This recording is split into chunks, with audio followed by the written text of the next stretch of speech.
Livro O Ego e os Mecanismos de Defesa, escrito em 1936 por Anna Freud, filha caçula de Freud. Ela fez estudos importantíssimos sobre a psicanálise infantil. Foi a principal guardiã do legado de seu pai. Foi uma das pioneiras na introdução do brincar como método terapêutico e ferramenta diagnóstica na psicanálise infantil. Estabelece o ego como o centro do estudo da psicanálise. Diferente da análise tradicional focada no inconsciente, Anna propõe analisar o ego consciente e suas manobras de defesa, que visam bloquear a dor. A defesa é ativada quando o ego se sente ameaçado por impulsos instintivos, id, ou pelo rigor do superego.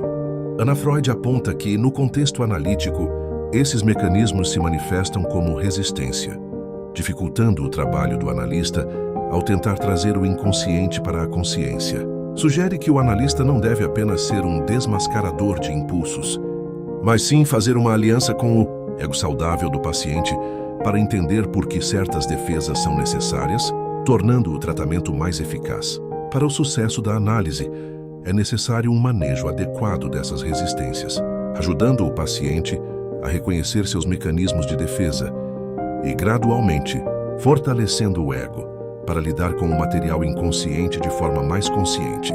O uso desses mecanismos de defesa não é apenas patológico, mas parte normal do desenvolvimento do ego para manter o equilíbrio psíquico. Repressão é o mecanismo de defesa central, mas não atua sozinha. É frequentemente precedida ou acompanhada por outras formas de defesa, como a formação reativa, o deslocamento e a projeção para restringir o comportamento e proteger o ego, como a formação reativa, o deslocamento e a projeção para restringir o comportamento e proteger o ego de impulsos inaceitáveis. Identificação com o agressor. Anna Freud descreve este mecanismo como uma forma de o ego lidar com a ansiedade perante uma autoridade externa ou um perigo temido. A criança, para suportar o medo de uma figura agressiva, como um pai ou educador, introjeta a agressividade dessa figura, tornando-se ela própria a agressora. A autora ilustra como essa defesa aparece em cenários escolares ou familiares, onde a criança pode imitar gestos ou palavras sarcásticas de um adulto que a repreendeu, visando diminuir a sua própria sensação de impotência. Isso é visto como uma operação inconsciente. Segue um resumo sobre cada mecanismo de defesa. Repressão, desejos, pensamentos ou memórias inaceitáveis são empurrados para o inconsciente. Regressão, retorno a estágios anteriores do desenvolvimento psíquico para evitar a ansiedade de situações atuais. Projeção, atribuir a outros sentimentos, impulsos ou defeitos próprios que são inaceitáveis para si mesmo. Formação reativa, a mente adota comportamentos ou sentimentos opostos aos impulsos indesejados. Exemplo, excesso de gentileza para esconder a raiva. Isolamento do afeto, separar uma ideia, memória ou experiência dolorosa do seu componente emocional associado.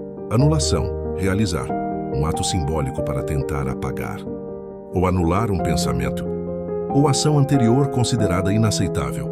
Racionalização, criar justificativas lógicas, porém falsas, para comportamentos motivados por desejos inconscientes. Deslocamento, redirecionar um impulso ou emoção para um alvo substituto, menos ameaçador. Sublimação, canalizar impulsos pulsionais inaceitáveis para atividades socialmente produtivas e aceitas, como arte ou trabalho. Introjeção, incorporar características ou objetos externos ao próprio ego para lidar com ansiedade ou insegurança. Voltar-se contra si mesmo. Em vez de expressar agressão para fora, o ego redireciona o impulso para si mesmo. Reversão é o contrário. Mudança da forma ativa de um impulso para a passiva. Exemplo, querer torturar para querer ser torturado. Negação. Recusa-se a aceitar a realidade de um fato doloroso ou desagradável. Para compreender a estrutura psíquica, é necessário observar o ego, não apenas em repouso, mas em ação defensiva, analisando os fatos do seu funcionamento.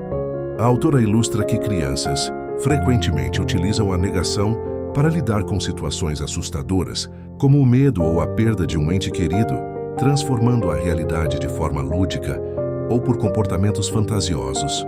Esse mecanismo serve para amortecer o impacto emocional, que é essencial na fase infantil, mas deve ser superado com a maturação do ego para um funcionamento saudável. Já na puberdade, Anna Freud descreve a intelectualização como uma tentativa do ego de dominar impulsos instintivos intensificados, elevando conflitos emocionais a um nível abstrato e teórico.